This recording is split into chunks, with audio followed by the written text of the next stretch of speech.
Hello my dear students, welcome to your master chem channel. कैसे हैं प्यारे बच्चों? Very good.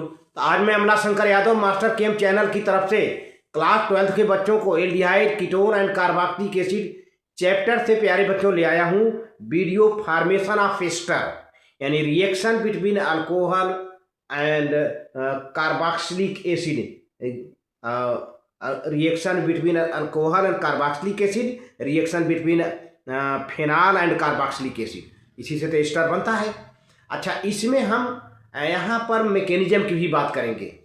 मैकेनिज्म एक दो बार एग्जाम में आ चुका है, तो मैकेनिज्म की भी डिस्कशन होगी। पहले तो ये होगा कि एस्टर कैसे बनता है, एस्टरिफिकेशन क्या है ना। इसके बाद एस्टर के बनने का मैकेनिज्म, यानी प्रोटोनेशन ऑफ कार्बोक्सिलिक एसिड का होगा। इसके बाद जो प्रोटॉन आप यूज करेंगे, लास्ट में प्रोटॉन निकल जाता है। प्रोटॉन मतलब क्या? हाइड्रोजन प्लस आयन, है ना प्यारे बच्चों। ये सब सारी चीज़ों का डिस्कशन बहुत डिटेल में होगा और बढ़िया, ताकि बच्चे एग्जाम में अगर आ जाए तो अच्छा सा मार्क ले आए जो है। इसलिए इसके लिए बहुत सतर्क रहना है। एक दो बार आ चुका है तो कुछ कहा नहीं जा सकता है प्यारे बच्चों। इसलिए मास्टर केम चैनल हर संभव आपके साथ, हर समस्याओं के साथ खड़ा हुआ है और पूरी उम्मीद के साथ इस बार मैं चैलेंज करता हूं कि बच्चों के मार्क्स बहुत बढ़िया आएंगे। चलते हैं प्यारे बच्चों इस फॉर्मेशन ऑफ एस्टर के बारे में, ठीक है। हाँ तो प्यारे बच्चों, ये क्लास 12 लेक्चर नंबर 62 है। 62 aldehyde, ketones and carboxylic acid, formation of ester. तो प्यारे बच्चों, एस्टर हमेशा कार्बोक्सिलिक एसिड और अल्कोहल के बीच जब रिएक्शन होता है तो एस्टर बनता है। इसको हम एस्टरिफिकेशन भी कहते हैं। तो आप प्यारे बच्चों कापी कलम ले लो, एक एक पॉइंट को नोट करना शुरू कर दीजिए। देखिए, formation of ester, reaction with alcohol और फेनॉल्स, यानी reaction of carboxylic acid with alcohol and phenol. क्योंकि कार्बोक्सिलिक एसिड चैप्टर चल ही रहा है, तो कार्बोक्सिलिक एसिड का अल्कोहल से रिएक्शन, कार्बोक्सिलिक एसिड का फेनॉल से रिएक्शन, तो बन जाएगा एस्टर। तो प्यारे बच्चों पहले देखिए, पहला point 1, carboxylic acid when carboxylic acids are heated with alcohols or phenols in presence of concentrated sulfuric acid या dry HCl गैस, फिशर स्पीयर स्टरिफिकेशन जिसे कहते हैं, फिशर स्पीयर स्टरिफिकेशन इसे कहते हैं। जब किसी कार्बोक्सिलिक एसिड को अल्कोहल के साथ या फेनॉल के साथ कंसंट्रेटेड सल्फ्यूरिक एसिड या ड्राई HCl गैस के साथ हीट किया जाता है, तो उस रिएक्शन को प्यारे बच्चों फिशर स्पीयर स्टरिफिकेशन कहते हैं। तो क्या बनता है? Esters are formed, the reaction is reversible. Reaction प्यारे बच्चों दोनों डायरेक्शन में चलता है, रिवर्सिबल होता है in nature and is known as esterification. तो प्यारे बच्चों देखिए, एक सिंपल सा कार्बोक्सिलिक एसिड RCOOH ले लिया और ROH यानी अल्कोहल, ये एसिड है, कार्बोक्सिलिक एसिड है, ये अल्कोहल है, कंसंट्रेटेड सल्फ्यूरिक एसिड लिया गया है यहाँ पर। अब ये देखिए, अल्कोहल का हाइड्रोजन ऑक्सीजन बॉन्ड टूट जाता है और कार्बोक्सिलिक एसिड का OH जो है अलग हो जाता है, तो OH और H मिल करके वाटर बन गया। अब प्यारे बच्चों क्या हो जाता है? RCO फिर OR-, ये एस्टर बन गया। RCOR- बन गया, ये एस्टर बन गया। अब रियल में लेते हैं, एस्टिक एसिड ले लेते हैं और एथेनॉल ले लेते हैं, C2H5OH। एथेनॉल का प्यारे बच्चों हाइड्रोजन यहाँ से होगा और एस्टिक एसिड का OH और H मिलकर वाटर बन गया, बहुत बढ़िया। CH3CO यहाँ पर है एसाइल ग्रुप, और फिर क्या होगा? O, CH3COO C2H5, ethyl acetate, ये एस्टर है प्यारे बच्चों, ये एस्टर है। तो इस तरह से आप देख रहे हैं किस तरह से कार्बोक्सिलिक एसिड अल्कोहल से रिएक्शन करके सल्फ्यूरिक एसिड के प्रेजेंस में एस्टर बना रहा है, जिसको फिशर स्पीयर स्टरिफिकेशन कहते हैं। अब सेकेंड पॉइंट जरा देखो प्यारे बच्चों, since esterification is an equilibrium reaction, प्यारे बच्चों चूंकि रिवर्सिबल रिएक्शन है तो जाहिर सी बात है इक्विलिब्रियम रिएक्शन, इक्विलिब्रियम तो मिलेगा ही। Esterification is an equilibrium reaction thus to shift the equilibrium in the forward direction, यानी प्रोडक्ट बने आइदर द कार्बोक्सिलिक एसिड और the alcohol is used in excess. तो प्यारे बच्चों अगर हम फॉरवर्ड डायरेक्शन में ले जाना चाहते हैं तो दोनों में से कार्बोक्सिलिक एसिड होगा, एक अल्कोहल होगा, तो चाहे कार्बोक्सिलिक एसिड की मात्रा ज़्यादा ले लें या अल्कोहल की मात्रा ले लें। अब यह है कि ज़्यादातर अल्कोहल की मात्रा ज़्यादा लेते हैं क्योंकि अल्कोहल सस्ता होता है, चीप होता है। तो which component is actually used in excess will depend on the अब इसको नोट कर लें, तो जो कि चीप हो, जो सस्ता हो, उसको हम ज़्यादा ले लेते हैं मात्रा में। तो फॉरवर्ड डायरेक्शन में शिफ्ट करने के लिए, इक्विलिब्रियम को फॉरवर्ड डायरेक्शन में शिफ्ट करने के लिए अल्कोहल या कार्बोक्सिलिक एसिड में से किसी एक को अधिक मात्रा में ले लेते हैं। तो इसको नोट कर लें प्यारे बच्चों, इसको नोट कर लें। बहुत बढ़िया, आप इसको नोट कर लें। आगे प्रोसीड करूं? वेरी गुड जी प्यारे बच्चों। अब देखिए, इट्स अवेलेबिलिटी एंड कास्ट, ये किसको हम ज़्यादा मात्रा में ले, जो ज़्यादा उपलब्ध हो, कास्ट जिसकी कीमत कम पड़े। तो for example lower alcohols being cheaper are usually taken excess. जो लोअर अल्कोहल टाइप के हैं, लोअर अल्कोहल हैं, वो ज़्यादातर सस्ते होते हैं, इन्हीं को अधिक मात्रा में लिया जाता है। The yield of an esterification reaction can also be increased by removing water from the reaction mixture as it is form. तो प्यारे बच्चों, ये स्टेरिफिकेशन की रिएक्शन को हम और अधिक बढ़ा सकते हैं, क्योंकि स्टेरिफिकेशन रिएक्शन में प्यारे बच्चों वाटर बनता है। अभी हमने रिएक्शन में दिखाया, वाटर को हम जैसे जैसे हटाते जाएंगे तो स्टेरिफिकेशन का प्रोसेस और बढ़ता जाएगा। वाटर को जो प्रोडक्ट बनता है एस्टर के साथ जो वाटर बन जाता है, उस वाटर को हम हटाते जाएं, निकालते जाएं, अलग करते जाएं, तो स्टेरिफिकेशन प्रोसेस और बढ़ जाता है। अब जरा सा मैकेनिज्म यहाँ लिखा हुआ है। मैकेनिज्म प्यारे बच्चों आपका स्टेरिफिकेशन का 3 स्टेप में होता है और बहुत ही इम्पॉर्टेंट है। यही बहुत ज़्यादा इम्पॉर्टेंट है, क्योंकि यहीं से आपको, पीछे का तो 2 रिएक्शन था, सिंपल था, लेकिन अब ये वही रिएक्शन को इस मैकेनिज्म में कैसे हम कन्वर्ट करेंगे, कैसे उसको हम मैकेनिज्म के तहत परफॉर्म करेंगे। तो esterification of carboxylic acid with alcohol is a nucleophilic acyl substitution reaction. सबसे पहला क्वेश्चन आपको मिल गया कि स्टेरिफिकेशन कैसा रिएक्शन है, न्यूक्लियोफिलिक है, इलेक्ट्रोफिलिक नहीं है। ध्यान दीजिएगा, न्यूक्लियोफिलिक एसाइल सब्स्टिट्यूशन है, एसाइल ग्रुप सब्स्टिट्यूट होता है। इट इन्वॉल्व 3 स्टेप, इसमें 3 स्टेप होता है। तो एक बहुत नई जानकारी मिली कि स्टेरिफिकेशन कैसा रिएक्शन है, न्यूक्लियोफिलिक सब्स्टिट्यूशन रिएक्शन है प्यारे बच्चों, न्यूक्लियोफिलिक।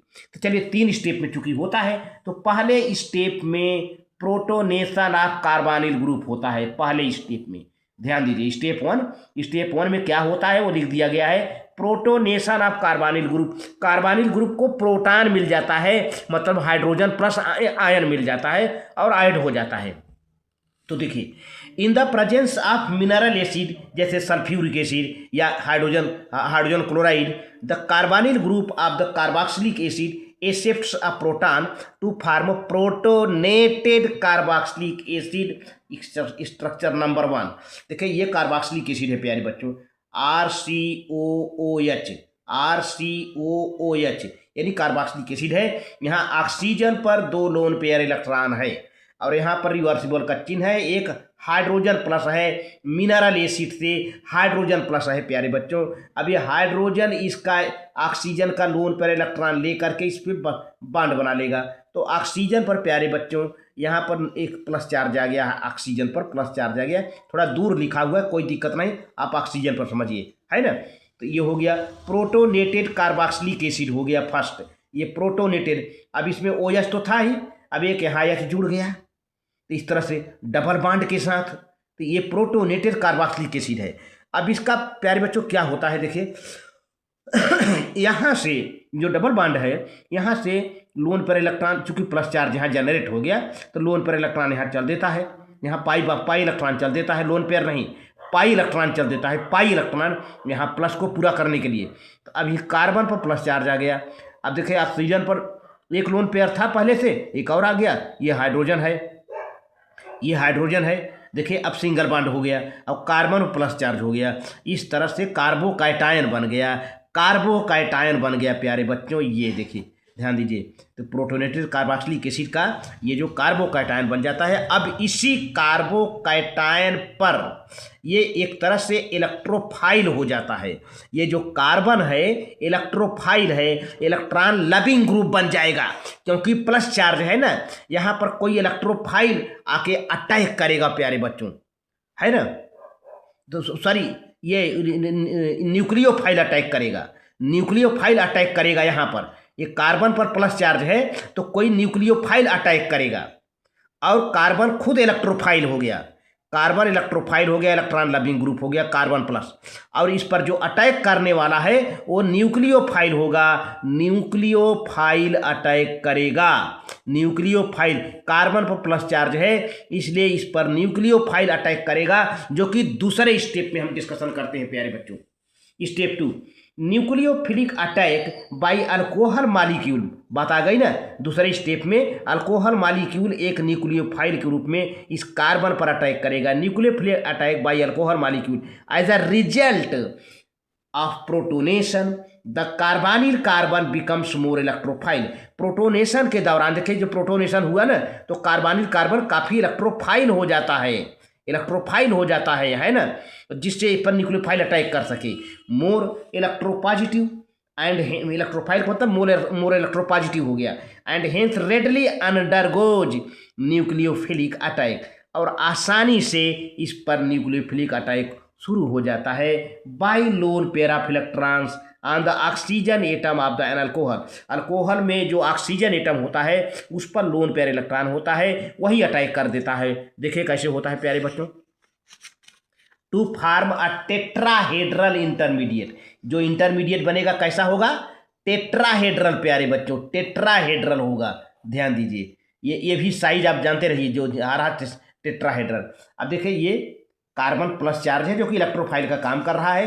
अब ये अल्कोहल ROH, अल्कोहल के ऑक्सीजन पर 2 लोन पेयर इलेक्ट्रॉन है। अब ये देखिए न्यूक्लियोफिलिक अटैक हो रहा है, ये न्यूक्लियोफाइल का काम कर रहा है। ये अल्कोहल प्यारे बच्चों, यहाँ पर ये अल्कोहल न्यूक्लियोफाइल का काम कर रहा है, न्यूक्लियोफाइल का काम कर रहा है ये अल्कोहल। यहाँ का ऑक्सीजन पर लोन पेयर इलेक्ट्रॉन देखिए, कार्बन पर आ देखिए ये आ रहा है ना, ये अब कार्बन प्लस चार्ज है ही है। अब क्या हुआ, अब प्यारे बच्चों ये OH यहाँ ऊपर हो गया और OH ये नीचे हो गया, और यहाँ पर जो है ये ऑक्सीजन इस कार्बन से जुड़ जाता है। देखिए जुड़ भी गया है, और R' यहाँ पर है ये, और ये जो हाइड्रोजन है ये देखिए नीचे दिख रहा है।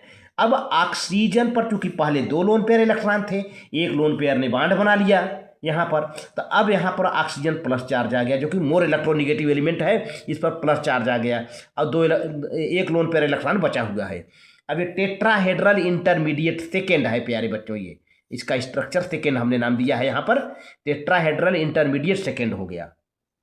अच्छा अब देखिए आप ध्यान दीजिए कि आप फर्स्ट स्टेप में प्रोटॉन यूज किए थे और लास्ट स्टेप में वही प्रोटॉन निकल जाएगा, वही प्रोटॉन निकल जाएगा, चाहे जिस रूप में निकले वो निकल जाएगा, चाहे वाटर के रूप में चाहे जैसे भी वो निकल जाएगा प्यारे बच्चों।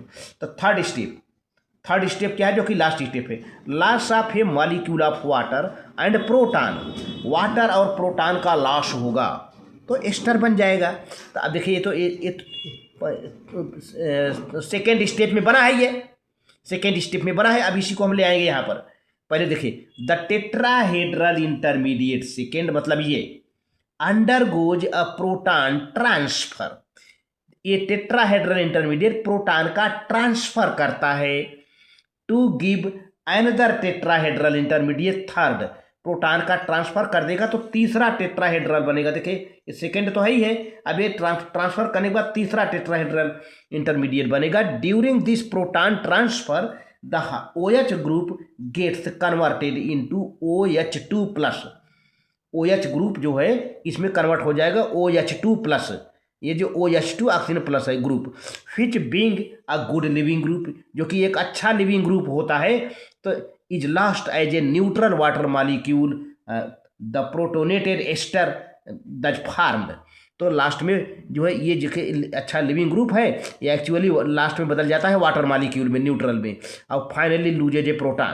तो देखिए यहाँ पर यही चीज़ है, मैं इसी को ले आकर दिखा रहा हूँ। यहाँ पर ये हो गया टेट्राहेड्रल इंटरमीडिएट सेकेंड है, RCOH यहाँ पर दिख रहा है, ये OH दिख रहा है, कार्बन प्लस चार्ज ये प्यारे बच्चों ये यहाँ पर O और R है, O और R है, देखिए यहाँ पर O और R है, ठीक है ना। अब क्या हुआ, ये हाइड्रोजन है यहाँ पर दिख रहा है, यहाँ पर अल्काइल ग्रुप है, R' है, प्रोटॉन ट्रांसफर कैसे होगा प्यारे बच्चों, ये जो OH है यहाँ पर दो लोन पेयर है, देखिए यहाँ पर अब क्या होगा कि इसका जो है एक लोन पेयर यहाँ से चल देगा, ये है ना प्यारे बच्चों, यहाँ पर देखिए ये दिख रहा है, ये दिख रहा है यहाँ पर, ऐसे चल देगा। अच्छा, अब ये जो है जो पॉजिटिव चार्ज है OH2, तो यहाँ से एक OH जो नहीं है, जो OH है ये OH2 हो जाएगा। देखिए ये जो हाइड्रोजन है, या ये देख रहे हैं ना, ये हाइड्रोजन ऑक्सीजन बॉन्ड टूट जाएगा, हाइड्रोजन ऑक्सीजन बॉन्ड टूट जाएगा। और अब ये जो इलेक्ट्रॉन यहाँ पर आ रहा है कि ये हाइड्रोजन एक्चुअली यहाँ आ जाएगा, देख रहे हैं ना, तो ये OH2 हो जाएगा। अब यहाँ पे देखिए ऑक्सीजन फ्री हो गया, इलेक्ट्रॉन यहाँ पर चला गया, देख रहे हैं ना, इलेक्ट्रॉन R' है तो OH2 हो गया। ये टेट्राहेड्रल इंटरमीडिएट सेकेंड हुआ, टेट्राहेड्रल इंटरमीडिएट पहले तो इसमें हुआ, देख रहे हैं ना, पहले इनमें हुआ, ये हाइड्रोजन ऑक्सीजन बॉन्ड टूटा, ये हाइड्रोजन यहाँ पर आ गया, यानी प्रोटॉन प्लस के रूप में हुआ, प्रोटॉन H प्लस के रूप में OH2 हो गया, OH2 हो गया प्यारे बच्चों। अब क्या होता है, अब जो OH बॉन्ड है, जब यहाँ से इलेक्ट्रॉन चल दिया तो ऑक्सीजन प्लस चार्ज है यहाँ पर, देखिए है ना, और ये OH क्या हुआ, पूरा का पूरा हिस्सा ये निकल जाएगा, इसको निकलना तय है ना। तब क्या हो जाएगा, तब ये बॉन्ड कमज़ोर हो जाएगा प्यारे बच्चों, है ना। यहाँ से ये यहाँ से जो है ये H, यहाँ से H निकल जाएगा और H2O निकल जाएगा, प्रोटॉन भी निकल जाएगा, देखिए प्रोटॉन निकल जा रहा, देख रहे, पहले तो वाटर निकल जाएगा, देखिए पहले वाटर निकल जाएगा, ये पहले वाटर निकल गया। तो अब जब वाटर निकल गया तो क्या बचा आपका, यही बचा OR बचा और OH बचा। अब यहाँ का देखिए इलेक्ट्रॉन यहाँ आ रहा है तो क्या हो जाएगा, ये हाइड्रोजन यानी H प्लस के रूप में, प्रोटॉन के रूप में यहाँ निकल गया, देखिए यहाँ दिखाया जा रहा है। दो पहले स्टेप में वाटर निकला, दूसरे स्टेप में देखिए ये इलेक्ट्रॉन जो इस बॉन्ड का इलेक्ट्रॉन है, ऑक्सीजन हाइड्रोजन के बीच में जो बॉन्ड बना है उसका इलेक्ट्रॉन इस ऑक्सीजन प्लस पर आ गया, क्योंकि जब ऑक्सीजन यहाँ इलेक्ट्रॉन दे दिया तो ऑक्सीजन प्लस चार्ज आ गया, एक लोन पेयर है लेकिन ये प्लस चार्ज आ गया। इस प्लस चार्ज को पूरा करने के लिए बॉन्ड का इलेक्ट्रॉन चल दिया यहाँ पर, अब ये बॉन्ड टूट जाएगा प्यारे बच्चों, हाइड्रोजन प्लस यानी H प्लस निकल गया, प्रोटॉन भी निकल गया, इसी प्रोटॉन को आपने इस्तेमाल किया था। अब क्या हुआ, RC डबल बॉन्ड O, फिर क्या हुआ OR' एस्टर बन गया, और इस तरह से प्रोटोनेटेड एस्टर तो था ही है, ये प्रोटॉन निकल गया माइनस। तो यहाँ पर देखिए OH2 वाटर निकला, फिर दूसरी स्टेप में इसी में जो है ये प्रोटॉन निकल जाता है प्लस, और लास्ट में एस्टर बन जाता है प्यारे बच्चों। तो ये रहा मैकेनिज्म, बहुत बढ़िया से आप इसको नोट कर लेंगे वीडियो को पॉज करके तो बड़ा मज़ा आएगा, जो है आप इसको नोट कर लें प्यारे बच्चों, आप इसको नोट कर लें, बहुत बढ़िया, वेरी गुड प्यारे बच्चों, आप नोट कर लीजिए, बहुत बढ़िया। चलिए अब इवाइडेंस की एक्चुअली ये जो मैकेनिज्म है स्टेरिफिकेशन का क्या क्या सपोर्ट करता है, स्टेरिफिकेशन का जो मैकेनिज्म है इसके दो सपोर्ट हैं, द इवाइडेंस यानी प्रमाण, mechanism of esterification is supported by following evidence, isotopic tracer study है, और दूसरा है प्यारे बच्चों ऑर्डर ऑफ रिएक्टिविटी है, ये फॉर्मेशन ऑफ टेट्राहेड्रल इंटरमीडिएट है, दूसरा है फॉर्मेशन ऑफ टेट्राहेड्रल इंटरमीडिएट है, दो सपोर्ट हैं। तो आइसोटॉपिक ट्रेसर स्टडी का, isotopic tracer studies have confirmed that esterification involved cleavage of hydrogen oxygen bond.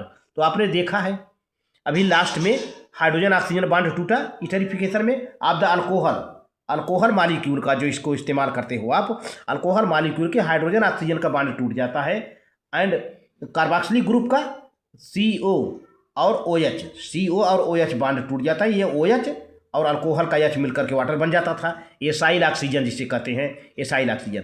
Bond of carboxylic acid as suggested by the mechanism में जैसा भी आपने देखा कि कार्बोक्सिलिक एसिड का OH टूट रहा था, भैया आपने मैकेनिज्म देखा, और अल्कोहल का क्या O और H टूट रहा था, O और H यानी अल्कोहल का H फ्री हो जाता था, कार्बोक्सिलिक एसिड का OH फ्री हो जाता था, OH और H मिलकर वाटर बना लेते थे, अभी आपने देखा। तो ये मैकेनिज्म से सपोर्ट मिलता है। For example when ordinary benzoic acid is esterified with CH3OH the ester the ester methyl benzoate thus formed. जो एस्टर बनता है उसका नाम है मेथाइल बेंजोएट। अब यहाँ पर CH3OH है और O के पीछे 18 लिखा है प्यारे बच्चों, 18, यानी ऑक्सीजन 18 आइसोटोप है। ऑक्सीजन का जो है 18 आइसोटोप है प्यारे बच्चों।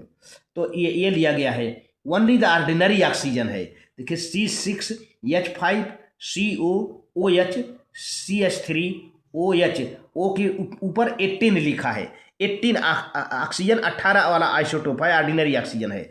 अब यहाँ पे देखिए प्रोटोनेशन लिया गया डायरेक्ट, तो सीधे सीधे रिएक्शन कंप्लीट कर दिया गया। C6H5COOCH3 मेथिल बेंजोएट, जो कि एस्टर है, और वाटर निकल गया। यहाँ हर जगह देखिए ऑक्सीजन के ऊपर अल्कोहल वाले में, और ये वाला जो अल्कोहल का ही ऑक्सीजन है, यहाँ पर 18 लिखा गया, मतलब 18 ऑक्सीजन 18 आइसोटोप इस्तेमाल किया गया है। तो O18 लेबल्ड मेथिल बेंजोएट है, ऑक्सीजन 18 लेबल्ड मेथिल बेंजोएट है प्यारे बच्चों। तो आइसोटोपिक ट्रेसर स्टडी से भी हमको ये एविडेंस मिला है कि स्टेरिफिकेशन में अल्कोहल का OH बांड और कार्बोक्सिलिक ग्रुप का जो है OH और CO और OH के बीच का बांड टूटता है। अगला क्या सपोर्ट है प्यारे बच्चों, अभी आपने देखा कि मैकेनिज्म में टेट्राहेड्रल इंटरमीडिएट बनता था सेकेंड, है ना। The formation of tetrahedral intermediate second during esterification is confirmed by the observation that the rate of esterification is sensitive to steric hindrance. तो प्यारे बच्चों, ये जो टेट्राहेड्रल स्ट्रक्चर बना, इससे पता चलता है कि स्टरीफिकेशन एक स्टेरिक हिंड्रेंस का काफ़ी सेंसिटिव है, यानी जितना अधिक स्टेरिक हिंड्रेंस होगा उतना स्टरीफिकेशन स्लो हो जाएगा।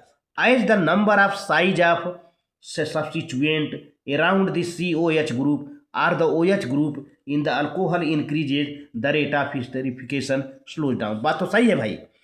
अगर कार्बोक्सिलिक ग्रुप के चारों ओर का को बाकी सब्स्टिट्यूएंट हैं, या हाइड्रोक्सिल ग्रुप के अल्कोहल में बाकी सब्स्टिट्यूएंट का संख्या बढ़ जाएगा, एल्काइल ग्रुप का संख्या बढ़ जाएगा, स्टेरिक हिंड्रेंस बढ़ जाएगी, तो स्टेरिफिकेशन स्लो हो जाएगा, धीमा हो जाएगा। यहाँ पर देखिए कुछ आर्डर है, the order of reactivity follow the sequence. Acid है, देखिए फार्मिक एसिड का स्टेरिफिकेशन बहुत ज़्यादा होगा क्योंकto इसमें कोई एल्काइल ग्रुप नहीं है। अब एसिटिक एसिड का थोड़ा सा स्लो होगा। यहाँ पे डाईमेथिल ये secondary 1, 2, 4 secondary butyl carboxylic acid है ये, और ये फिर टर्शियरी ब्यूटिल कार्बोक्सिलिक एसिड है ये। तो इस तरह से इनका इसमें सबसे ज़्यादा स्टेरिक हिंड्रेंस है।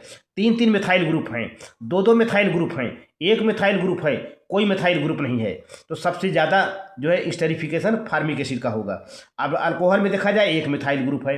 अब यहाँ पर सेकेंडरी, यहाँ पे 2 कार्बन का थोड़ा सा हिंड्रेंस आ गया, यहाँ पे 2 मिथाइल ग्रुप है, हिंड्रेंस और बढ़ गया, 3 मिथाइल ग्रुप है, हिंड्रेंस और बढ़ गया। तो इस तरह से देखा जाए मेथिल अल्कोहल का स्टेरिफिकेशन काफ़ी फास्ट होता है। मेथिल अल्कोहल और फार्मिक एसिड का स्टेरिफिकेशन काफ़ी फास्ट होता है। और यानी कहने का मतलब है कि जहाँ स्टेरिक हिंड्रेंस कम होगा, रुकावट, अवरोध, क्राउडिंग कम होगी, वहाँ पे स्टेरिफिकेशन फास्ट होगा प्यारे बच्चों। तो आप इसको नोट कर लें। Very good. तो आज के वीडियो में बस इतना ही, बाकी फिर मिलते हैं।